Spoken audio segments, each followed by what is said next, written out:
Lecture शुरू करने से पहले आइए कुछ विजुअल्स के थ्रू कैंसर की दुनिया को करीब से देखते हैं। आज हम देखेंगे कैंसर की असली कहानी, एक ऐसी कहानी जो शुरू होती है हमारे शरीर की सिर्फ एक नॉर्मल सेल के अंदर। सिर्फ एक म्यूटेशन और एक नॉर्मल सेल बदल जाती है शरीर की सबसे खतरनाक सेल में। लेकिन ऐसा क्यों होता है? चलिए इसकी असली कहानी समझते हैं। आपने अपने सराउंडिंग में ज़रूर ऑब्जर्व किया होगा कि कोई 2 लोग हैं जो स्मोकिंग करते हैं। कुछ दिनों बाद पता चलता है कि उनमें से एक को लंग कैंसर डेवलप हो गया और एक को कुछ भी नहीं हुआ। और कई बार ये भी ऑब्जर्व किया होगा कि कुछ लोग हैं जो कभी स्मोकिंग नहीं करते, इनफैक्ट उन्होंने कभी स्मोकिंग प्रोडक्ट्स टच भी नहीं किया, स्टिल उनको लंग कैंसर डेवलप हो गया। ऐसा क्यों होता है? इसके पीछे का रीज़न सिर्फ स्मोकिंग है? कैंसर डेवलप होने का रीज़न सिर्फ स्मोकिंग है या कहानी कुछ और है? तो आज हम यही समझेंगे। Hello everyone, my name is doctor Vinodini और मैं आपका स्वागत करती हूँ हमारे चैनल अड्डा 24/7 में।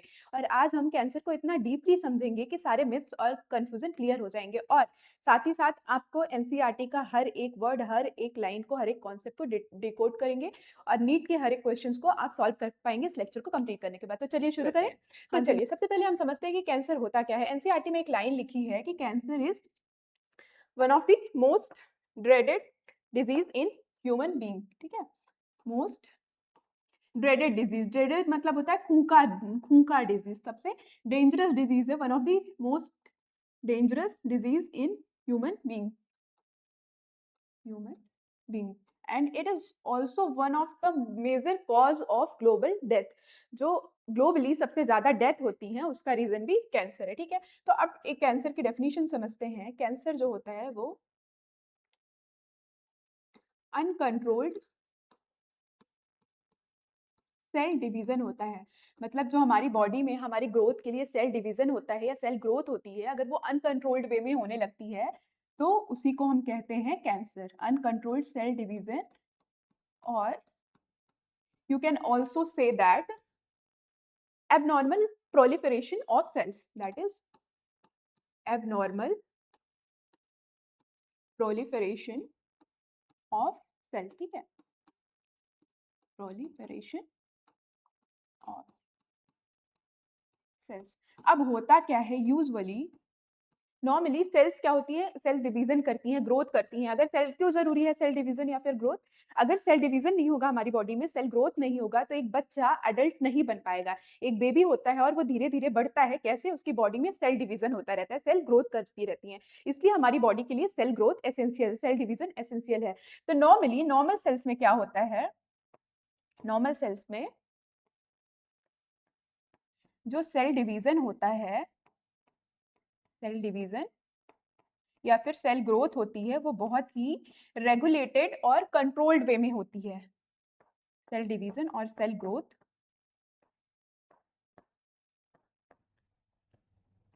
बहुत रेगुलेटेड और कंट्रोल्ड वे में होती है, रेगुलेटेड होती है और कंट्रोल्ड वे में होती है। ठीक है, regulated and controlled. Okay, but in case of cancer cells ये रेगुलेशन और कंट्रोल जो होता है सेल डिवीजन का, वो डिस्टर्ब हो जाता है। इन case of cancer cells regulation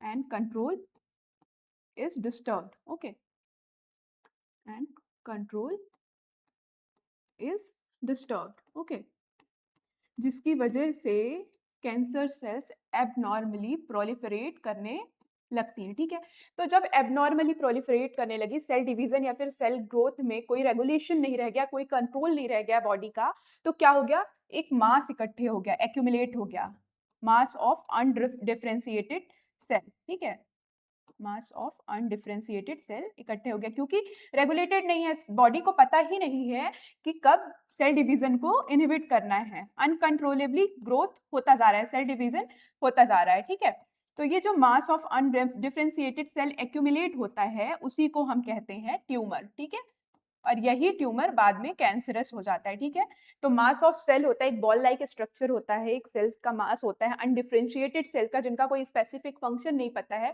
जो अनकंट्रोलेबल ग्रोथ की वजह से फॉर्म हुई है, उसी को हम ट्यूमर कहते हैं। और इसी प्रोसेस को नियोप्लासिया कहते हैं। नियो मतलब न्यू, न्यू मीन्स न्यू, एक टर्म है जो एनसीईआरटी में यूज हुआ है, नियोप्लासिया।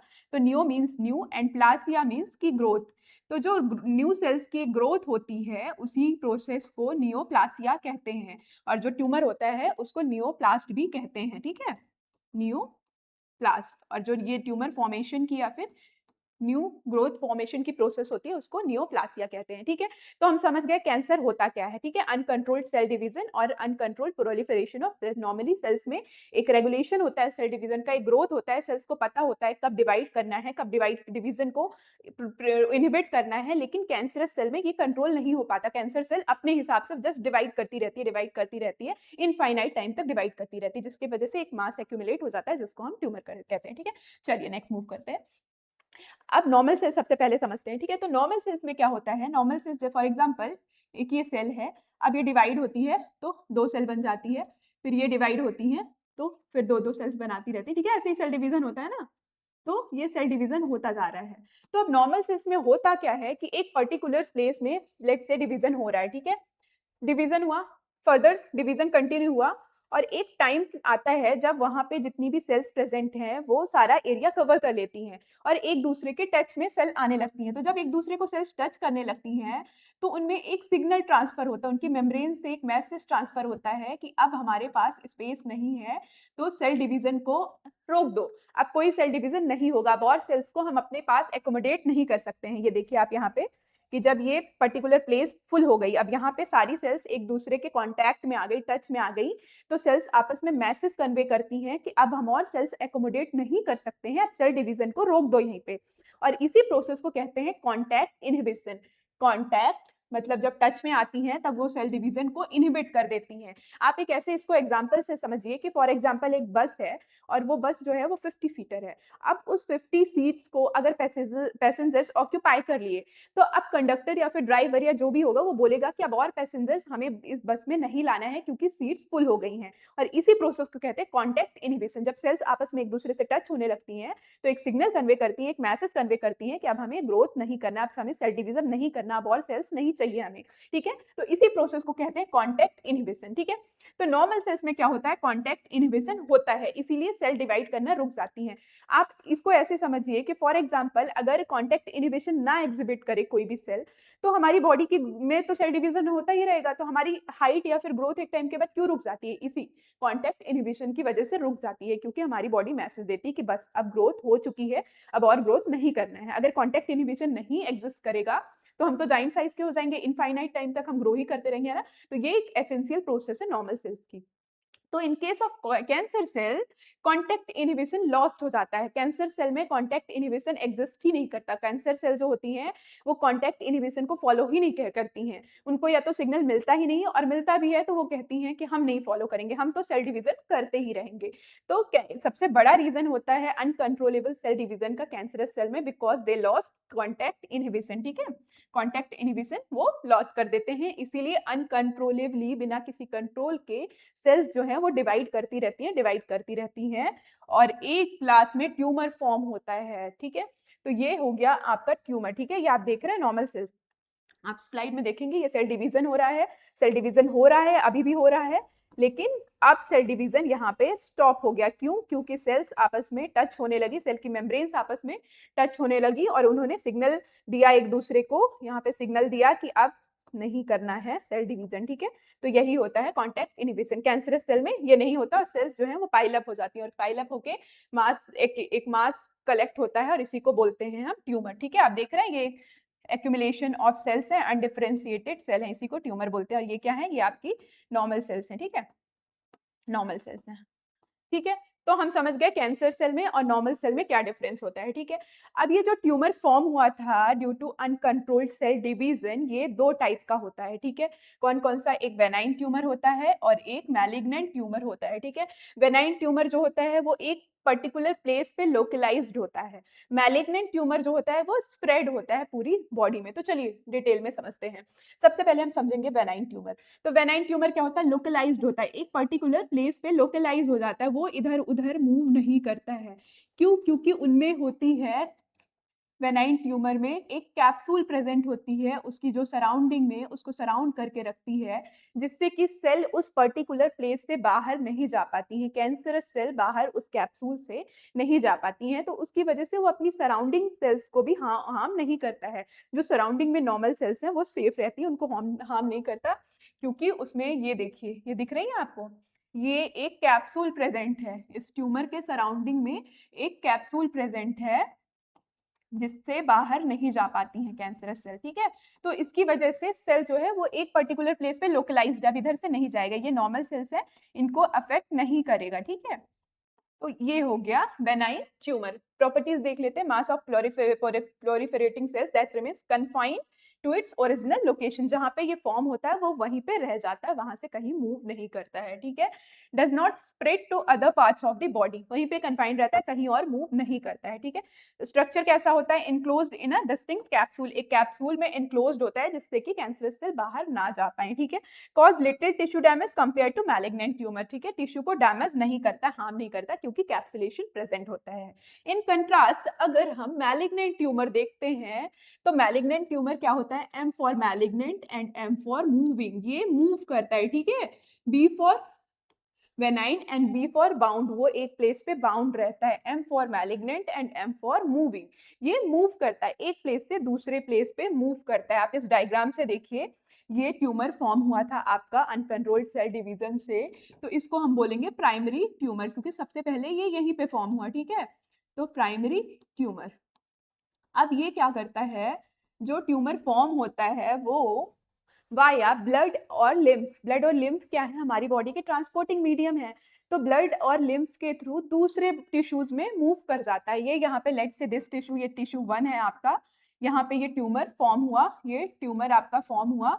अब ये क्या किया, वाया ब्लड और लिम्फ, ये आपकी ब्लड वेसल्स हो गई, ये आपकी हो गई ब्लड वेसल्स, ठीक है, ब्लड वेसल्स हो गई।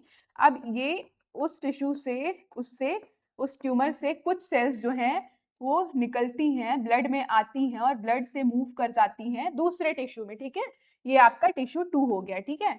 तो इस टिश्यू में मूव कर ली और ये यहाँ पे फिर से एक ट्यूमर बना लिया उन्होंने, तो इसको क्या कहेंगे? Secondary tumour. जब एक टिश्यू से मूव करके, ब्लड से मूव करके आती हैं और दूसरे टिश्यू में वही सेल्स ट्यूमर बनाती हैं, तो उसको बोल देते हैं सेकेंडरी ट्यूमर। और ये सिर्फ एक टिश्यू से दूसरे टिश्यू में नहीं जाती हैं, ये आपकी बॉडी में कहीं भी मूव करती रहती हैं, ये कहीं भी ट्यूमर फॉर्म कर सकती हैं, ठीक है। तो ये हो गया सेकेंडरी ट्यूमर। तो जब ट्यूमर एक प्लेस से, ट्यूमर के जहाँ पे प्राइमरी ट्यूमर फॉर्मेशन हुआ, अगर उस ट्यूमर से कुछ सेल्स जो है डिटैच होकर ब्लड के थ्रू दूसरे टिश्यू में जाके फिर से एक ट्यूमर फॉर्म करती हैं, तो इस ट्यूमर को बोलते हैं मेटास्टेटिक ट्यूमर या फिर मेटास्टेसिस, इस प्रोसेस को बोलते हैं, ठीक है। तो जो ये सेल्स मूव करने की प्रोसेस है, एक टिश्यू से दूसरे टिश्यू में सेल्स की जो मूव करने की प्रोसेस है, इस प्रोसेस को बोलते हैं मेटास्टेसिस। जो ट्यूमर है उसको मेटास्टेटिक ट्यूमर बोलते हैं, क्योंकि वो ट्यूमर कैसे बना है? मूविंग ट्यूमर है वो। लेकिन जो ये प्रोसेस होती है सेल्स, कैंसरस सेल्स का मूव करना from one place to another place और from one organ to another organ of the body, इस प्रोसेस को मेटास्टेसिस कहते हैं। Stasis is process and malignant tumour, ठीक है। तो चलिए डेफिनेशन देखते हैं। Malignancy, the mass of proliferating cells called neoplastic और ट्यूमर सेल्स। ये हम फर्स्ट स्लाइड में पढ़ चुके हैं कि जो अनडिफरेंशिएटेड सेल्स का मास क्रिएट होता है, जो अनकंट्रोल्ड सेल डिवीजन से एक पाइल अप होता है सेल्स का, उसको हम नियोप्लास्ट या फिर ट्यूमर सेल्स कहते हैं। अब बेनाइन ट्यूमर में कैंसरस सेल का बिहेवियर कैसा था? बाउंड था, एक प्लेस में था, दूसरे प्लेस में नहीं जा रहा था, कन्फाइंड था अपने लोकलाइज्ड रीजन में। इसमें क्या है? Grow rapidly, invade and damage surrounding normal tissue, ठीक है। अब ये एक प्लेस से दूसरे प्लेस में मूव कर रहा है, दैट मीन्स कि ये नॉर्मल टिश्यू को भी डैमेज कर रहा है, राइट, ठीक है। अब ये एक काम और करते हैं, मैलिग्नेंट ट्यूमर्स में एक और प्रॉपर्टी होती है कि ये न्यूट्रिएंट रॉबरी करते हैं, दैट मीन्स कि न्यूट्रिएंट को छीनते हैं, किससे? नॉर्मल सेल्स से। जब इनकी अनकंट्रोल्ड सेल डिवीजन होने लगती है तो इनको बहुत सारे ऑक्सीजन की और न्यूट्रिएंट की जरूरत होती है, लेकिन हमारी बॉडी तो एक सफिशिएंट, एक पर्टिकुलर अमाउंट में ही ऑक्सीजन या न्यूट्रिएंट ट्रांसपोर्ट कर पाएगी। तो कैंसर सेल्स क्या होती हैं? वो स्टार्व करने लगती हैं, क्योंकि उनको बहुत ज्यादा सेल्स ग्रो कर रही हैं तो बहुत ज्यादा ऑक्सीजन और न्यूट्रिएंट चाहिए, तो वो करते क्या हैं? हेल्दी सेल्स से भी उनका न्यूट्रिएंट और ऑक्सीजन छीनने लगते हैं, रॉबरी करने लगते हैं, ठीक है। तो इनमें एक टेंडेंसी होती है nutrient robbery. They starve normal cells by competing for vital nutrient, nutrient और ऑक्सीजन नॉर्मल सेल से लेना शुरू कर देते हैं, ठीक है। फिर आता है मेटास्टेसिस। मेटास्टेसिस आप समझ चुके हैं कि जब एक किसी भी ट्यूमर से एक सेल डिटैच होकर ब्लड के थ्रू दूसरे टिश्यू में जाती है, उसी प्रोसेस, और ट्यूमर फॉर्म करती है, उसी प्रोसेस को हम मेटास्टेसिस कहते हैं, ठीक है। और ये एक एनसीईआरटी का बहुत इंपॉर्टेंट पॉइंट है, आप याद कर लीजिए। Metastasis is one of the most feared property of malignant tumour. ये क्यों फियर्ड प्रॉपर्टी है मेटास्टेसिस या फिर मैलिग्नेंट ट्यूमर? क्यों सबसे ज़्यादा डेंजरस है या फियर्ड प्रॉपर्टी है, जस्ट बिकॉज़ कि अगर एक बाउंड ट्यूमर तो ऐसा है, बेनाइन ट्यूमर तो ऐसा है कि एक जगह ट्यूमर फॉर्म हो गया, वो कहीं नहीं गया, मे बी थोड़ा बहुत साइज़ इंक्रीज़ होता है, बट एट एनी टाइम हम उसको सर्जिकली रिमूव कर सकते हैं। लेकिन मैलिग्नेंट ट्यूमर फियर्ड क्यों है, डेंजरस क्यों है? क्योंकि ये पर्टिकुलर प्लेस पे नहीं रह जाता कि आप इसको सर्जिकल मेथड से रिमूव कर सकें। ये स्प्रेड होता रहता है, एक ऑर्गन से दूसरे ऑर्गन, एक टिश्यू से दूसरे टिश्यू, पूरी बॉडी में भी स्प्रेड हो सकता है। तो ये एक ऑर्गन को तो डैमेज करता ही करता है, पैरेलली बाकी के बॉडी ऑर्गन्स को भी डैमेज करने की टेंडेंसी इसमें होती है। इसीलिए, और ये किस प्रोसेस से होता है? मेटास्टेसिस से होता है। मेटास्टेसिस क्या होती है? The property of moving cancerous cells from one part to another part of the body, ठीक है? तो इसीलिए मेटास्टेसिस की वजह से ये ट्यूमर ज्यादा डेंजरस है। इसीलिए एनसीईआरटी ने बोला है कि metastasis is the most feared property of malignant tumour. यहाँ से क्वेश्चन आते हैं, तो आप इस एनसीईआरटी पॉइंट को याद रखेंगे, ठीक है? तो हम कैंसर समझ गए, हम ट्यूमर समझ गए, नियोप्लास्ट समझ गए, वेनाइन ट्यूमर क्या होता है, बाउंड ट्यूमर, मैलिग्नेंट क्या ट्यूमर क्या होता है, मूविंग ट्यूमर। ये निमोनिक है, आप याद रखना, लिखना नहीं है कहीं, बस आपको याद करने के पर्पज से मैंने बताया। B for benign and B for bound, M for malignant and M for moving, ठीक है? जिससे आपको याद रहे, कंफ्यूजन ना हो। चलिए नेक्स्ट मूव करते हैं हम। मेटास्टेसिस तो आप समझ गए, spread of cancer cell to distant sites, that is from one part to another part. Malignant cells जो है वो प्राइमरी ट्यूमर से डिटैच होती हैं, वाया सेल्स जो है ब्लड स्ट्रीम में एंटर करती हैं, वाया ब्लड और लिम्फ वो दूसरी जगह पहुंचती हैं और सेकेंडरी ट्यूमर फॉर्म करती हैं, ठीक है? Most fear property of malignant tumour, ये भी आप देख चुके हैं, ठीक है? अब हम ये एक टेबल है, देख लेते हैं इसको भी। वेनाइन और मैलिग्नेंट की कंपैरेटिव टेबल है कि स्प्रेड कैसा होता है। वेनाइन जो है वो लोकलाइज्ड रहता है, एक ही प्लेस में रहता है। मेटास्टेसिस जो है, मैलिग्नेंट जो है वो मूव करता है, इन्वेड करता है एक ऑर्गन से दूसरे ऑर्गन में, एक टिश्यू से दूसरे ऑर्गन में। स्लोअर रहती है क्योंकि धीरे धीरे ग्रो करता है और वहीं पे कन्फाइंड रह जाता है, लेकिन इसका रैपिड रहता है, ये बहुत तेजी से आपकी बॉडी में स्प्रेड होता है। वेनाइन जो है वो सराउंडिंग टिश्यू को या नॉर्मल टिश्यू को बहुत थोड़ा डैमेज करता है, मे और मे नॉट भी, लेकिन ये एक्सटेंसिवली डैमेज करता है। मैलिग्नेंट ट्यूमर एक्सटेंसिवली डैमेज करता है आपकी सराउंडिंग टिश्यू को, इवन ये न्यूट्रिएंट रॉबरी भी करता है नॉर्मल सेल्स से, ठीक है? न्यूट्रिएंट रॉबरी मिनिमल, हाई, ये नॉर्मल सेल्स को भूखा रखता है, जिसकी वजह से नॉर्मल सेल्स जो हैं वो भी डैमेज होने लगती हैं, किसमें? मैलिग्नेंट ट्यूमर के केस में, ठीक है? Lethality low and in this case high, ठीक है? अब हम कैंसर सेल होते क्या हैं ये तो समझ गए, लेकिन होता कैसे है, ये कैंसर हो कैसे जाता है, ये सारी चीजें होती कैसे हैं? सेल डिवीजन अनकंट्रोल्ड डिसरेगुलेटेड क्यों हो जाता है? तो कोई ना कोई इसका कॉज होगा, और जिन कॉजेस की और कॉज है तो कोई ना कोई वो कॉज करवाता होगा। तो जो एजेंट ये कॉज करवाते हैं, जो एजेंट कैंसर करवाते हैं, उनको हम कार्सिनोजेंस बोलते हैं, ठीक है? कार्सिनो मतलब cancer, carcino stand for cancer and gens for generation और प्रोडक्शन, ठीक है? तो जो कैंसर जनरेट करवाता है या प्रोड्यूस करवाता है उसको हम बोलते हैं कार्सिनोजन, ठीक है? कार्सिनोजेंस बोलते हैं, ठीक है? तो एजेंट्स दैट इंड्यूस कैंसर वो होते हैं कार्सिनोजन, यही कैंसर कॉज करने के लिए रेस्पॉन्सिबल है। तो इनका मैकेनिज्म क्या होता है? कार्सिनोजेंस करते क्या है बेसिकली? कार्सिनोजेंस जो है वो आपके डीएनए के स्ट्रक्चर को ही चेंज कर देते हैं बेसिकली। या तो डीएनए में आपके डिलीशन करवा देते हैं, जो बेस पेयर्स प्रेजेंट होते हैं ना डीएनए में, न्यूक्लियोटाइड्स प्रेजेंट होते हैं, या तो उनको डिलीट कर देते हैं, बेसिकली स्ट्रक्चर चेंज कर देते हैं। तो स्ट्रक्चर कैसे चेंज करते हैं? या तो बेस पेयर डिलीशन कर देंगे, या तो डुप्लीकेशन कर देंगे, या तो डाइमर फॉर्मेशन कर देंगे, ठीक है? या तो डुप्लीकेशन कर देंगे या तो डाइमर फॉर्मेशन कर देंगे, ठीक है? तो ये बेसिकली स्ट्रक्चर को चेंज कर देते हैं आपके डीएनए को, जिसकी वजह से डीएनए क्या है? आपकी बॉडी को कंट्रोल करता है, जेनेटिक मटेरियल है जो आपके बॉडी के सारे फीचर्स को कंट्रोल करता है। तो अगर डीएनए के स्ट्रक्चर को ही किसी ने चेंज कर दिया तो डेफिनेटली डिजीज होंगी, इश्यूज कॉज होंगे बॉडी में, ठीक है? तो कार्सिनोजन बेसिकली क्या करते हैं? डीएनए के स्ट्रक्चर को ऑल्टर कर देते हैं वाया डिलीशन, डुप्लीकेशन, डाइमर और मेनी अदर थिंग्स, ठीक है? तो 3 तरह के बेसिकली कार्सिनोजेंस प्रेजेंट होते हैं, फिजिकल, केमिकल एंड बायोलॉजिकल, ठीक है? 3 टाइप के कार्सिनोजेंस होते हैं जो डीएनए के स्ट्रक्चर को ऑल्टर करते हैं और रिस्पॉन्सिबल होते हैं कैंसर के लिए। तो हम वन बाय वन इन तीनों को सब पढ़ेंगे, ठीक है? सबसे पहले पढ़ते हैं फिजिकल। फिजिकल जो होती हैं वो रेडिएशंस होती हैं बेसिकली, एक्स रेज या फिर गामा रेज हो गई या फिर यूवी रेज हो गई। फिजिकल कौन कौन सी होती हैं? एक्स रेज, ठीक है? एक्स रेज हो गई, गामा रेज हो गई, गामा रेज और यूवी रेज, ठीक है, ये फिजिकल कार्सिनोजेंस हैं, ठीक है। यूवी रेज ये क्या करती हैं कि ये डीएनए में जाती हैं, इनमें एक्स-रेज़ या गामा रेज़ में टेंडेंसी होती है कि आपके बॉडी के अंदर ये पेनिट्रेट कर सकती हैं, इसीलिए ये हार्मफुल होती हैं। तो अगर आप इन रेज़ को एक्सपोज़ होते हो, इन रेज़ से एक्सपोज़ होते हो, बोलते हैं ना कि ज़्यादा देर अगर यूवी से आप एक्सपोज़्ड हो गए, यूवी रेज़ जो कि सनलाइट में प्रेज़ेंट होती है, तो अगर ज़्यादा एक्सपोज़्ड हो गए तो स्किन कैंसर होने के चांसेस होते हैं।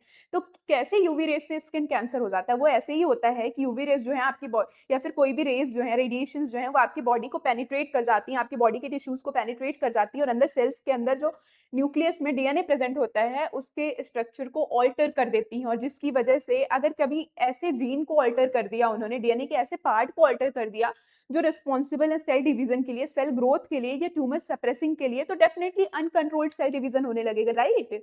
तो ऐसे ही कैंसर डेवलप होता है। तो इनमें इन रेज़ में क्या होती है, टेंडेंसी होती है to penetrate inside your body. आपके बॉडी टिश्यूज़ के अंदर ये पेनिट्रेट कर सकते हैं। तो पेनिट्रेट करके ये क्या करते हैं, डीएनए को डैमेज करते हैं, ठीक है? डीएनए को डैमेज करते हैं और जिसकी वजह से फिर कैंसर डेवलप होता है, ठीक है? तो दो तरह की रेज होती हैं, आयनाइजिंग एंड नॉन आयनाइजिंग। तो आयनाइजिंग में आती हैं X rays and gamma rays. ये बेसिकली क्या करती हैं कि आपकी बॉडी में जो एटम्स प्रेजेंट होते हैं उनको आयनाइज कर देती हैं। फॉर एग्जाम्पल कि हाइड्रोजन एटम आपकी बॉडी में प्रेजेंट है, तो हाइड्रोजन एटम को उन्होंने क्या किया, इन रेज ने आयनाइज कर दिया। तो अब हाइड्रोजन एटम में ये एक रेडिकल, फ्री रेडिकल फॉर्म हो गया। अब ये फ्री रेडिकल क्या करता है, रॉस जनरेशन करता है। फ्री रेडिकल क्या करता है, रॉस जनरेशन करता है। रॉस मतलब reactive oxygen species, reactive oxygen species. Ross generate किया। रॉस क्या करता है, हमारी बॉडी में जो मॉलिक्यूल्स प्रेजेंट होते हैं उनको डिस्टर्ब करता है, ठीक है? रॉस जनरेशन की वजह से हमारी बॉडी के मॉलिक्यूल्स डैमेज होते हैं या डीएनए डैमेज होता है, ठीक है? तो ये हो गए फिजिकल कार्सिनोजेंस। अब केमिकल कार्सिनोजेंस होते हैं ऐसे केमिकल कंपाउंड जो आपकी बॉडी के डीएनए को डैमेज करते हैं। ऐसे कौन-कौन से केमिकल कंपाउंड्स होते हैं, जैसे कि यहाँ देख लेते हैं केमिकल में कौन-कौन से आ गए। फॉर एग्जांपल बहुत सारे होते हैं, एक दो एग्जांपल बता रही हूँ। फॉर्मल्डिहाइड हो गया, फॉर्मल्डिहाइड हो गया, या फिर बेंजीन हो गया, ठीक है? बेंजीन हो गया, या फिर एफ्लाटॉक्सिन B1 हो गया जो कि लीवर कैंसर करवाता है, ठीक है? बेंजीन हो गया या फिर एफ्लाटॉक्सिन B1, ये क्या करवाता है, लीवर कैंसर करवाता है और सबका मैकेनिज्म सेम होता है कि आपके डीएनए को डैमेज करते हैं ये, ठीक है? तो ऐसे केमिकल्स होते हैं जैसे कि टोबैको, एनसीईआरटी में सिर्फ टोबैको दिया हुआ है। टोबैको जो स्मोक में, टोबैको के स्मोक से जो केमिकल्स निकलते हैं उनसे कैंसर इसीलिए होता है क्योंकि वो आपके डीएनए को डैमेज करते हैं, ठीक है? तो ये हो गया केमिकल कार्सिनोजन। अब बायोलॉजिकल कार्सिनोजन मतलब होता है लिविंग कार्सिनोजन। ये क्या थे, नॉन लिविंग थिंग्स थे, वो रेज हो गई या एक्सरे हो गई, गामा रे हो गई या फिर कोई केमिकल हो गया। लेकिन बायोलॉजिकल कार्सिनोजन वो होते हैं जो लिविंग कार्सिनोजेंस होते हैं। ये दो तरह के होते हैं, ठीक है? Living carcinogen, living agent that induce cancer in your body, ये दो तरह के होते हैं। वी ऑन्कोजीन होते हैं और सी ऑन्क होते हैं, ठीक है? V stand for viral oncogene, viral oncogene, and C stand for cellular oncogene, ठीक है? C stand for cellular oncogene, ठीक है? अब वायरल ऑन्कोजीन कौन से होते हैं, जो वायरस में प्रेजेंट होते हैं। ऐसे कुछ वायरसेस होते हैं जैसे कि HBV virus, hepatitis B virus, या फिर HPV वायरस, ठीक है? ये सब वायरसेस क्या करते हैं, ये डीएनए को डैमेज करते हैं। कैसे? इनको रेप्लिकेशन करने के लिए, इनको अपनी कॉपीज बनाने के लिए, अपना रेप्लिका बनाने के लिए इनके पास जीन तो होता है, इनके पास इनका जेनेटिक मटेरियल तो है, लेकिन इनके पास मशीनरी नहीं है, इनके पास मशीन नहीं है जो इनके जेनेटिक मटेरियल को कॉपी करके इनका रेप्लिका बना दे। तो ये क्या करते हैं, होस्ट ऑर्गेनिज्म में, लेट्स से कि ह्यूमंस में एंटर करते हैं और उनके सेल्स में एंटर करने के बाद उनके जेनेटिक होस्ट के जेनेटिक मटेरियल में अपना जेनेटिक मटेरियल इंटीग्रेट करवा देते हैं और बेसिकली उनकी मशीनरी को हाईजैक कर लेते हैं और अपने हिसाब से फिर कॉपीज बनाते रहते हैं। अपने हिसाब से वो अपना रेप्लिका बनाने के लिए रेप्लिकेशन करवाते रहते हैं। तो जब उन्होंने मशीनरी को, होस्ट की मशीनरी को हाईजैक कर लिया, तो फिर वो सेल डिवीजन करते ही रहते हैं क्योंकि उनको अपनी बहुत सारी कॉपीज बनाना है, तो वो सेल डिवीजन करवाते ही रहते हैं, ठीक है? तो वायरल ऑन्कोजीन्स जो है कैसे कैंसर कॉज करवाते हैं, transform normal sales into cancerous cells. कैसे? वो होस्ट के जेनेटिक मटेरियल को या फिर उनकी रेप्लिकेशन मशीन को हाईजैक करके कंटिन्यूअस सेल डिवीजन करवाते रहते हैं। अब जो सेलुलर ऑन्कोजीन्स होते हैं वो हमारी बॉडी में ही प्रेजेंट होते हैं। कुछ ऐसे जीन्स होते हैं हमारी बॉडी में प्रेजेंट होते हैं जैसे कि जो कि सेल डिवीजन के लिए रिस्पॉन्सिबल होते हैं। कुछ जीन्स हमारी बॉडी में प्रेजेंट होते हैं जो कि रिस्पॉन्सिबल होते हैं, responsible for cell division and cell growth. जैसे कि रिस्पॉन्सिबल फॉर सेल डिवीजन, जैसे कि कौन कौन से हो गए? फॉर एग्जाम्पल कि रैस हो गया, ठीक है, रैफ हो गया या सीमिक हो गया, ठीक है। ये सब जीन्स हैं जो हमारी खुद की बॉडी में प्रेजेंट हैं। ये जीन्स रिस्पॉन्सिबल हैं सेल की ग्रोथ करने के लिए या फिर सेल डिवीजन के लिए या फिर सेल साइकिल को कंट्रोल करने के लिए ये जीन्स रिस्पॉन्सिबल होते हैं, ठीक है। तो इनको हम प्रोटो ऑन्कोजीन्स कहते हैं, ठीक है। इन जीन्स को प्रोटो ऑन्कोजीन्स कहते हैं। प्रोटो ऑन्कोजीन्स क्यों कहते हैं? क्योंकि ये प्रोन होते हैं ऑन्कोजीन्स में कन्वर्ट होने के लिए। ऑन्कोजीन्स में कन्वर्ट होने के लिए क्यों? ये है तो हमारी बॉडी के जीन, लेकिन ऑन्कोजीन क्यों कहते हैं? क्योंकि अगर इनमें म्यूटेशन हो गया, अगर हमारा डीएनए डैमेज हुआ और इस पर्टिकुलर जीन पार्ट में म्यूटेशन हो गया, तो ये क्या करेंगे? सेल डिवीजन को कंट्रोल करते थे और अब कंट्रोल करना बंद कर देंगे, ठीक है। तो अब ये क्या हो गया? यही रिस्पॉन्सिबल हो गया कैंसर के लिए, तो इसीलिए इनको प्रोटो ऑन्कोजीन कहते हैं, ठीक है। तो जब तक ये एक्टिवेटेड नहीं होते तो इनको प्रोटो ऑन्कोजीन कहते हैं। और जैसे ही इनमें म्यूटेशन हुआ और ये एक्टिवेट हो गए, इनमें म्यूटेशन हो गया तो ये एक्टिवेट हो गए और कन्वर्ट हो गए किसमें? ऑन्कोजीन में, ठीक है। इनमें म्यूटेशन हुआ और ये बन गए ऑन्कोजीन, ठीक है। अब ये कैंसर कॉज करने के लिए रिस्पॉन्सिबल हो गए, ठीक है। तो इनको क्या कहते हैं? प्रोटो ऑन्कोजीन्स भी कहते हैं, ठीक है। नॉर्मल सेल्स में प्रेजेंट होते हैं, जैसे ही एक्टिवेशन होता है कॉजेस कैंसर ट्रांसफॉर्मेशन, ठीक है। कैंसर में नॉर्मल सेल को कैंसरस सेल में ट्रांसफॉर्म कर देते हैं, ठीक है। तो हम समझ गए वी ऑन्कोजीन भी और सी ऑन्कोजीन भी, ठीक है। दो तरह के होते हैं, first one is V oncogene and second one is cellular oncogenes, ठीक है। चलिए अब देखते हैं आगे। अब हमने कैंसर क्या होता है समझ लिए, दो तरह का होता है बेनाइन ट्यूमर, दो तरह के ट्यूमर होते हैं बेनाइन एंड मैलिग्नेंट। हम कॉजेस समझ गए, कार्सिनोजेंस होते हैं जो कि तीन तरह के होते हैं, फिजिकल, केमिकल और बायोलॉजिकल। बायोलॉजिकल में भी दो तरह के होते हैं, B oncogene and C oncogene. अब अगर कैंसर हो गया तो उसको डिटेक्ट कैसे करेंगे? डिटेक्शन के में क्या क्या प्रोसेसेस होती हैं? तो सबसे पहले आप बायोप्सी से डिटेक्ट कर सकते हैं। बायोप्सी में क्या करते हैं कि लिविंग टिश्यू को, बायो मतलब लिविंग, ठीक है। टर्म से भी हमेशा कोई भी सब्जेक्ट आप पढ़ो टर्म को ब्रेक करके पढ़ो तो आपके लिए समझना इजी हो जाएगा, रटना नहीं पड़ेगा, याद नहीं करना पड़ेगा, कॉन्सेप्ट समझ में आएगा, ठीक है। तो बायो मतलब क्या होता है? लिविंग। तो जिस पार्ट में ट्यूमर है या फिर जहां भी ट्यूमर फॉर्म हुआ है उस पार्ट से हम लिविंग टिश्यू को निकालते हैं, ठीक है। ये ट्यूमर है आपका, ठीक है।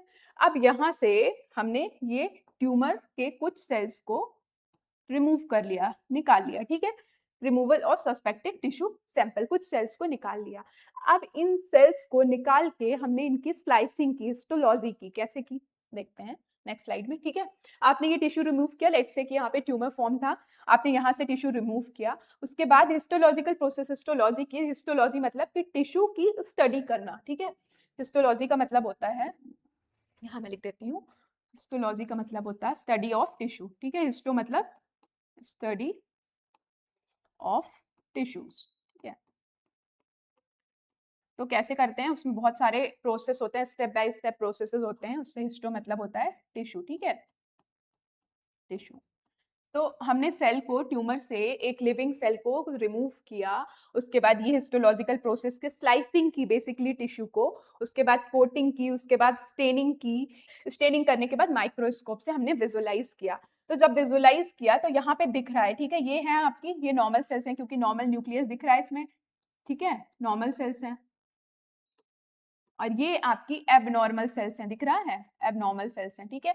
तो जब हिस्टोलॉजी करते हैं हम और माइक्रोस्कोप में देखते हैं तब हमें समझ में आता है कि ये सेल कैंसरस है। उनका स्ट्रक्चर देख के, एबनॉर्मल स्ट्रक्चर प्रेजेंट होता है, उसका स्ट्रक्चर देख के हमें समझ में आ जाता है कि ये पार्ट जो है वो कैंसरस है, ठीक है। जहाँ पे ट्यूमर सस्पेक्टेड होता है कि यहाँ पे ट्यूमर हो सकता है, वहाँ का सेल हम निकालते हैं और हिस्टोलॉजी करते हैं और उसके बाद उसको माइक्रोस्कोप में विजुअलाइज करते हैं स्टेनिंग करने के बाद, ठीक है।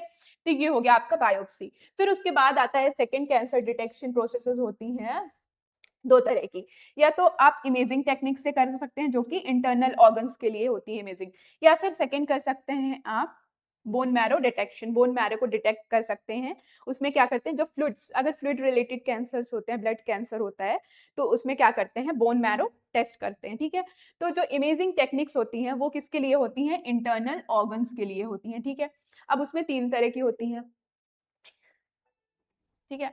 सबसे पहले देखते हैं रेडियोग्राफी, ठीक है। इमेजिंग टेक्निक्स है जो कि इंटरनल ऑर्गन्स के लिए परफॉर्म की जाती हैं। किसी इंटरनल ऑर्गन में अगर आपको कैंसर सस्पेक्टेड है तो हम इमेजिंग टेक्निक्स फॉलो करते हैं डिटेक्ट करने के लिए। सबसे पहले रेडियोग्राफी। अब रेडियोग्राफी में क्या करते हैं, एक्सरेज का यूज करके एक इमेज बनाते हैं, उस ऑर्गन की इमेजिंग करते हैं। एक्सरेज जो है क्या करती है, हमारी बॉडी में पेनिट्रेट कर सकती है, टिश्यू में पेनिट्रेट कर सकती है, तो इमेजिंग करते हैं यूजिंग एक्सरेज। कैसे, यहाँ पे ये देखिए, ठीक है, ये देखिए एक्सरे को यूज करके ये रेज निकल रही हैं, एक्सरेज निकल रही हैं और ये आपके बॉडी के अंदर पेनिट्रेट कर रही हैं, ठीक है। और ये देखिए यहाँ पे मॉनिटर में इसकी इमेज आ रही है, तो इससे पता चलता है कि कैंसर है कि नहीं, ठीक है। तो फर्स्ट क्या हो गई, एक्सरे हो गई, ठीक है, एक्सरे यूज करके रेडियोग्राफी हो गई। सेकंड करते हैं सीटी स्कैन। सीटी स्कैन मतलब कंप्यूटेड टोमोग्राफी। इसमें भी एक्सरे का ही यूज करते हैं, लेकिन रेडियोग्राफी में क्या हुआ था कि जस्ट आपके टिश्यू के अंदर गया और इमेजिंग किया, लेकिन जो और भी चीजें वहां पे, और भी ऑर्गन्स, और भी पार्ट्स प्रेजेंट होते हैं, वो ओवरलैप कर लेते हैं, क्योंकि ये जस्ट सुपरफिशियल विजुअलाइजेशन करता है। कौन, रेडियोग्राफी। अगर हम रेडियोग्राफी कर पाते हैं तो सुपरफिशियल विजुअलाइजेशन होता है, तो ऑर्गन्स एक दूसरे में ओवरलैप्ड इमेजेस आती हैं। लेकिन अगर आप सिटी स्कैन करवाते हैं तो वो 360 डिग्री रोटेट करके विजुअल इमेजिंग करता है, मतलब कि हर एक एंगल से इमेजेस लेता है और फिर उसकी हम सॉफ्टवेयर की हेल्प से स्लाइसिंग करते हैं, तो हर एक एंगल की, हर एक लेयर की इमेज आती है और फिर उसको इकट्ठे करके कंपाइल करके फिर हम विजुअलाइज करते हैं, फिर हम एनालाइज करते हैं और पता चलता है, हर एक एंगल से समझ में आती हैं पिक्चर्स देख के, इमेजिंग देख के सिटी स्कैन में, ठीक है, कि कैंसर किस टाइप का है, कितना डेंजरस है, कितना स्प्रेड हो गया है, किस स्टेज में है, वो बेटर वे में हम विजुअलाइज कर पाते हैं अगर सिटी स्कैन करते हैं, ठीक है। ये देखिए सिटी स्कैन में ये ऐसे होता है, ठीक है, ये सिटी स्कैन का प्रोसेस। तो आप देखिए यहाँ पे रेडियोग्राफी में देख रहे होंगे, ये रेडियोग्राफी है, मैं लिख देती हूँ, ठीक है, ये क्या है, रेडियोग्राफी है, ठीक है। रेडियोग्राफी के केस में क्या हुआ है, एक ही इमेज फॉर्म हुई है, अब दिखाती हूँ मैं आपको। रेडियोग्राफी के केस में क्या हुआ, सिंगल इमेज फॉर्म हुई है, दिस वन, ठीक है, सिंगल इमेज फॉर्म हुई है। लेकिन इन case of computed tomography, that is CT scan, this one, CT scan, इसके केस में क्या हुआ कि मल्टीपल इमेजेस फॉर्म हुई है, राइट, क्योंकि 360 डिग्री रोटेट होके इमेजिंग करता है, ठीक है। तो इसमें क्या हुआ, ये देखिए आप यहाँ पे देख पा रहे होंगे, मल्टीपल इमेजेस फॉर्म हो रही हैं, ठीक है, multiple images from different angles, अलग अलग एंगल की डिफरेंट डिफरेंट इमेजेस फॉर्म हुई हैं, तो बेटर विजुअलाइजेशन होता है इन केस ऑफ सिटी स्कैन, ठीक है। ये देखिए 360 डिग्री, इसमें तो सिर्फ एक साइड से दिया, अब यहाँ पे ओवरलैपिंग हो जाती है, ठीक है, ओवरलैपिंग हो जाती है इस केस में, ओवरलैपिंग हो जाती है ऑर्गन्स की, ठीक है। But in case of CT scan multiple images होती हैं डिफरेंट एंगल से, तो कोई ओवरलैपिंग नहीं होती है, ठीक है।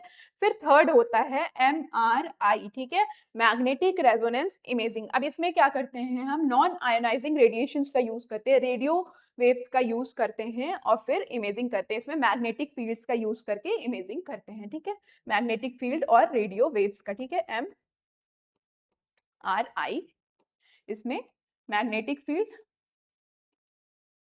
मैग्नेटिक फील्ड्स और एंड रेडियो वेव्स, ठीक है, रेडियो वेव का यूज करके इमेजिंग होती है। ये देखिए इसमें भी मल्टीपल इमेजेस फॉर्म होती हैं और इससे भी डिटेक्ट कर सकते हैं। फिर थर्ड आता है आपका ब्लड कैंसर के लिए, ठीक है, ब्लड और बोन मैरो टेस्ट करते हैं इसमें, ठीक है। इसमें क्या करते हैं, ब्लड कैंसर्स तो बहुत तरह के होते हैं, जैसे कि ल्यूकेमिया हो गया, मल्टीपल माइलोमा हो गया, ठीक है, लिम्फ में भी होता है, लिम्फोमा हो गया। तो हम अगर ल्यूकेमिया की बात करें तो ल्यूकेमिया क्या होता है, ल्यूके मतलब होता है व्हाइट ब्लड सेल्स, ठीक है,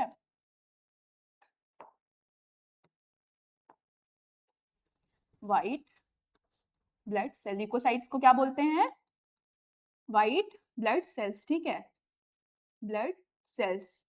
अब ल्यूकेमिया मतलब कि increase in white blood sales, जब नॉर्मल से ज़्यादा हो जाती हैं या वाइट ब्लड सेल्स तो उस कंडीशन को हम बोल देते हैं ल्यूकेमिया, ठीक है, इंक्रीज इन WBC, ठीक है, WBC जब इंक्रीज हो जाते हैं तो ल्यूकेमिया बोल देते हैं उस कंडीशन को, ल्यूकेमिया, क्योंकि ल्यूकोसाइट्स क्या होते हैं, वाइट ब्लड सेल्स होते हैं, ठीक है। अब होता क्या है, बोन मैरो में ब्लड फॉर्मेशन होती है, ब्लड सेल फॉर्मेशन कहाँ होती है, बोन मैरो में। तो बोन मैरो का टेस्ट करते हैं, ठीक है, maybe I have a picture of that, no, ठीक है। तो इसमें क्या करते हैं कि बोन मैरो से कुछ फ्लूइड को जो है तो लेते हैं, सैंपल लेते हैं बोन मैरो से और फिर उसको एनालाइज करते हैं, उसका टेस्ट करते हैं, उसमें चेक करते हैं कि वाइट ब्लड सेल्स कितनी है, तो अगर नॉर्मल से ज़्यादा प्रेजेंट है तो वो कंफर्म करता है कि इस पर्सन को ल्यूकेमिया है, ठीक है। इसमें क्या करते हैं, abnormal increase in white blood cells counts, ठीक है, blood examination and bone marrow examination, pathologist look for increased cell counts, अगर इंक्रीज सेल काउंट है, WBC के सेल काउंट्स इंक्रीज्ड है, दैट मीन्स कि it indicate uncontrolled proliferation in blood forming tissue, ठीक है। Bone marrow में अगर uncontrolled या फिर इंक्रीज वाइट ब्लड सेल्स पाई गई, दैट मीन्स कि कंफर्म हो गया कि उसको ल्यूकेमिया है उस पर्सन को, ठीक है। चलिए, तो हम डिटेक्शन भी देख लिए, क्या क्या देखा हमने डिटेक्शन में कि इंटरनल ऑर्गन्स का अगर डिटेक्शन करना है तो आप MRI कर सकते हैं, सिटी स्कैन कर सकते हैं या फिर रेडियो वेव से डिटेक्ट कर सकते हैं, और अगर किसी फ्लूइड का करना है तो बोन मैरो टेस्ट कर सकते हैं, ठीक है। चलिए, अब कैंसर डिटेक्शन हम समझ गए, अब थेरेपी कैसे करेंगे, डिटेक्ट हो गया कैंसर, अब इसको ट्रीट कैसे करेंगे। तो ऐसा बहुत सक्सेसफुल ट्रीटमेंट तो अभी भी स्टिल रिसर्चेस चल रही हैं कैंसर की, लेकिन फिर भी टिल नाउ जो भी रिसर्चेस हुई हैं या फिर जो भी थेरेपी एग्जिस्ट करती हैं उनके बारे में पढ़ते हैं। तो या तो आप, अगर कोई बेनाइन ट्यूमर है, ठीक है, एक पर्टिकुलर प्लेस पे लोकलाइज ट्यूमर है, तो आप उसको सर्जिकली रिमूव कर सकते हैं, ठीक है। तो सबसे पहला तो आप सर्जिकली रिमूव कर सकते हैं, फिर उसके बाद आप रेडियोथेरेपी दे सकते हैं, ठीक है।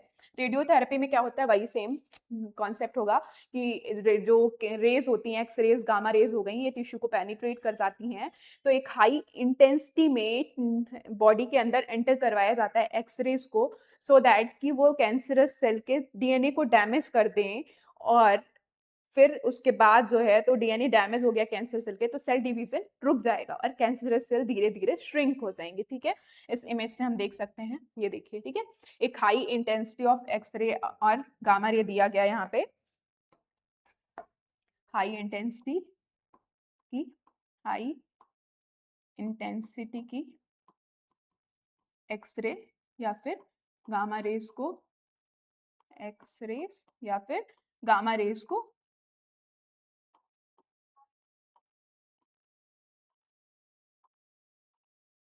गामा रेज को बॉडी में एक्सपोज करते हैं, बॉडी को एक्सपोज करते हैं हाई इंटेंसिटी एक्सरे या गामा रेज से, ठीक है। ये आपका था यहाँ पे ट्यूमर, ठीक है। अब ये ट्यूमर क्या होगा, ट्यूमर में क्या होगा, DNA डैमेज होगा, ठीक है, DNA डैमेज होगा, और ये DNA डैमेज की वजह से सेल डिवीजन रुक जाएगा, ठीक है। DNA डैमेज हो गया तो सेल डिवीजन स्टॉप, ठीक है, सेल डिवीजन स्टॉप हो जाएगा, स्टॉप, और सेल क्या होगी, अल्टीमेटली श्रिंक हो जाएगी, ठीक है, धीरे धीरे श्रिंक हो जाएगी, जो कैंसरस सेल है वो श्रिंक होने लगेगी, ठीक है, श्रिंक हो जाएगी, ठीक है। तो ये ऐसे होता है आपका रेडियोथेरेपी, ठीक है। तो हो गया ये आपका सर्जिकल पार्ट हो गया, एंड रेडियोथेरेपी हो गया, removal of the tumour, high effective for localise benign tumour के केस में हाईली इफेक्टिव होता है, मैलिग्नेंट ट्यूमर के केस में ऐसा होता है कि पूरी बॉडी में स्प्रेड हो चुका है, तो कहाँ कहाँ एक्सपोज कराएंगे, कहाँ कहाँ रेडियोथेरेपी देंगे, ठीक है। तो सर्जरी और रेडियोथेरेपी हो गई, ठीक है, for benign tumour. Next is chemotherapy, okay. अब कीमोथेरेपी में क्या होता है कि कुछ केमिकल्स का यूज करके, इधर ओरली और इंजेक्शन से कुछ केमिकल्स, फॉर एग्जांपल कि लीवर कैंसर के लिए यूज होता है सोराफेनिब, तो ऐसे कंबाइंड केमिकल्स को देते हैं जो कि बॉडी में जाके सेम DNA को डैमेज करती हैं, कैंसरस सेल के DNA को डैमेज करती हैं और कैंसर को रिमूव करती हैं, ठीक है।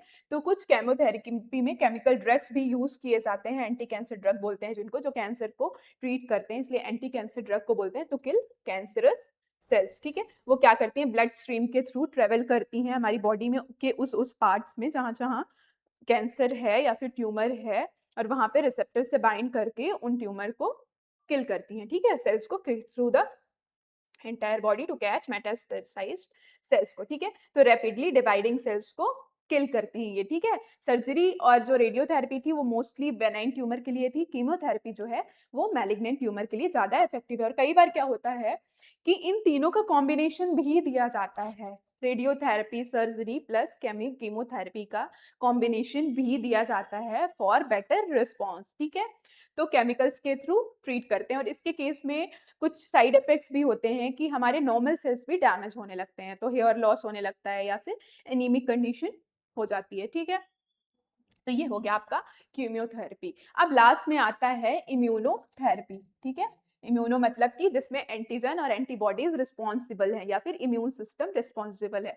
तो with the help of immune system अगर हम ट्रीट करते हैं कैंसर को तो उसको बोलते हैं इम्यूनोथेरेपी। तो with the help of immune system या फिर immune cells, with the help of immune cells अगर कैंसर को ट्रीट करते हैं तो उसको बोलते हैं इम्यूनोथेरेपी। अब इसमें क्या होता है कि कुछ ऐसे मॉलिक्यूल्स इंजेक्ट करवाते हैं, मॉडिफायर्स इंजेक्ट करते हैं बॉडी में। फॉर एग्जांपल कि अल्फा इंटरफेरॉन का एग्जांपल दिया हुआ है एनसीईआरटी में। तो अल्फा इंटरफेरॉन जो कि साइटोकाइन है, तो इसको बॉडी में इंजेक्ट कराते हैं या फिर देते हैं सो दैट कि इम्यून सिस्टम एक्टिवेट हो जाए। क्योंकि कई बार क्या होता है कि कैंसर सेल होती है हमारी बॉडी में लेकिन इम्यून सिस्टम से बच के निकल जाती हैं। इम्यून सिस्टम समहाउ उनको डिटेक्ट ही नहीं कर पाता कि ये कैंसर सेल है।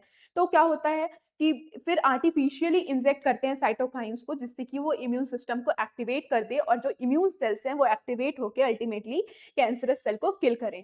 तो उसका एक एग्जांपल से हम समझते हैं कि हमारी बॉडी में इंजेक्ट कराया गया अल्फा इंटरफेरॉन, ठीक है। हमने अल्फा इंटरफेरॉन आर्टिफिशियली दिया जो कि इंटरफेयर करता है कैंसरस सेल्स के ग्रोथ से, ठीक है। इसका नाम ही है इंटरफेरॉन क्योंकि ये इंटरफेयर करता है कैंसर सेल की ग्रोथ से, ठीक है। अब ये अल्फा इंटरफेरॉन आपने इंजेक्ट करा, इसने क्या किया, एक्टिवेट कर दिया टी सेल्स को, ठीक है।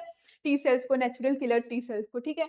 अब टी सेल क्या करता है, रिलीज करता है परफोरिन्स और ग्रैंजाइम्स, ठीक है। दो केमिकल रिलीज करता है एक्टिवेट होने के बाद, ये रिलीज करता है परफोरिन्स एंड ग्रैंजाइम। चलिए हम इसको डायग्राम से समझते हैं, ठीक है। आपने अल्फा इंटरफेरॉन इंजेक्ट कराया, ठीक है, आर्टिफिशियली दिया जिससे कि इम्यून सिस्टम एक्टिवेट हो जाए, ठीक है। तो अल्फा इंटरफेरॉन दिया तो टी सेल एक्टिवेट हो गई, एक्टिवेटेड अल्फा इंटरफेरॉन ने क्या किया, एक्टिवेटेड टी सेल्स, ठीक है, टी सेल्स को एक्टिवेट कर दिया। अब टी सेल्स क्या करती हैं,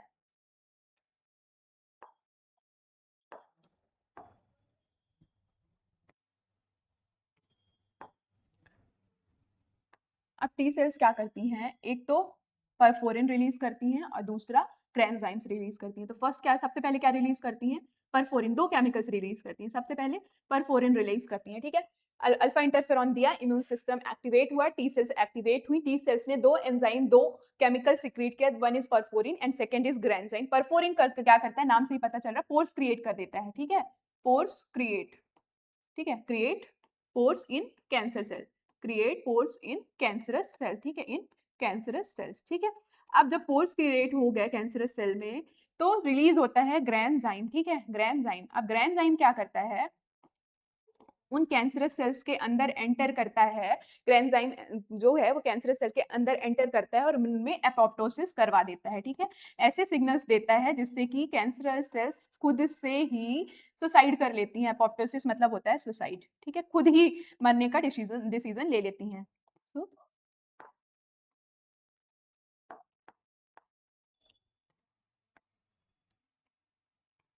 सुसाइड कर लेती हैं, ठीक है।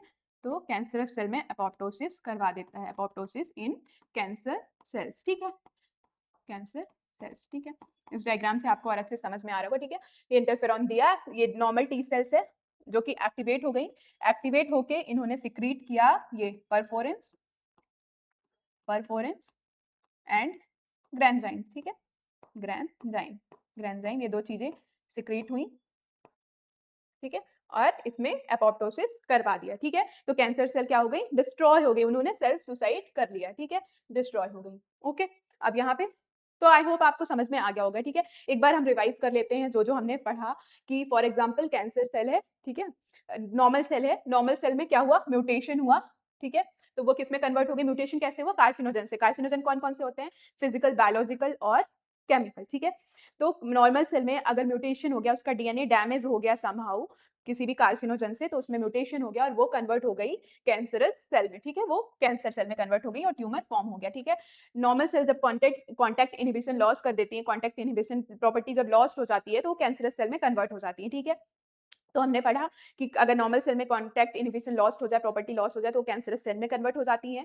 कैंसरस सेल 2 तरह की होती हैं, ट्यूमर्स 2 टाइप के होते हैं, benign, that B for benign and B for bound, M for malignant and M for moving, ठीक है? तो बेनाइन और मूविंग मैलिग्नेंट 2 तरह के ट्यूमर होते हैं। जो मैलिग्नेंट ट्यूमर कन्वर्ट होता है वो वाया मेटास्टेसिस, मेटास्टेसिस जो है वो मोस्ट फियर्ड प्रॉपर्टी है मैलिग्नेंट ट्यूमर की, ठीक है? उसके बाद हमने कार्सिनोजेंस के बारे में पढ़ा, 3 तरह के कार्सिनोजेंस होते हैं, physical, chemical and biological. Physical में हमने आयनाइजिंग एंड नॉन आयनाइजिंग पढ़ा, आयनाइजिंग में हमने X ray and gamma ray पढ़ा, नॉन आयनाइजिंग में हमने यूवी रे पढ़ा, ठीक है?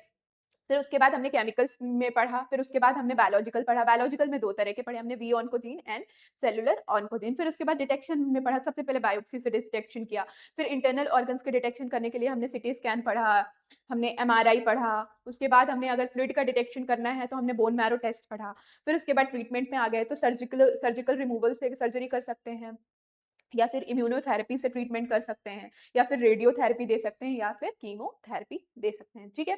तो आई होप कि आपको समझ में आया होगा जितना हमने पढ़ाया, और I have covered every little detail of NCERT. NCERT में जितने भी टर्म्स यूज़ हुए हैं, वो सब हमने कवर किया है, एक-एक लाइन डिकोड किया है। अब आप अगर एनसीईआरटी पढ़ते हैं, तो आपको एक-एक वर्ड, एक-एक लाइन का मीनिंग समझ में आएगा, ठीक है? ये कुछ क्वेश्चन्स हैं जो आपको खुद से करना है, this is homework for you, और आपको इसको सॉल्व करके कमेंट सेक्शन में आंसर्स देने हैं, और इन केस आपसे नहीं बनता है तो क्वेरी भी आपको कमेंट सेक्शन में पूछनी है, okay? So that's all for today, thanks for watching. I hope कि आपको सब कुछ समझ में आया होगा, और मिलते हैं अब नेक्स्ट लेक्चर में। तब तक के लिए happy learning, keep growing, thank you.